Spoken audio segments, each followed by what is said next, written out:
নমস্কাৰ অসম নিউজ এক্সপ্ৰেছলৈ মই স্বপ্নমী ইয়াস্মিনে আপোনালোকক স্বাগতম জনাইছোঁ।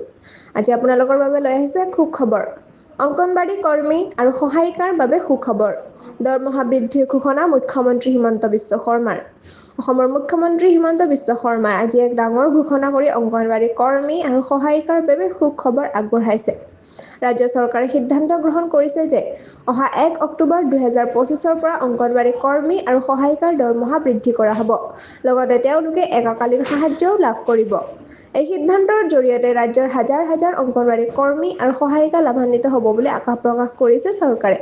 ইপিনে কাৰ্বি আংলঙৰ উন্নয়ন খণ্ডত মুখ্যমন্ত্ৰীগৰাকীয়ে বৃহস্পতিবাৰে 100 কোটি টকাৰো অধিক ব্যয়েৰে বহুকেইটা উন্নয়নমূলক প্ৰকল্পৰ শুভ উদ্বোধন কৰে।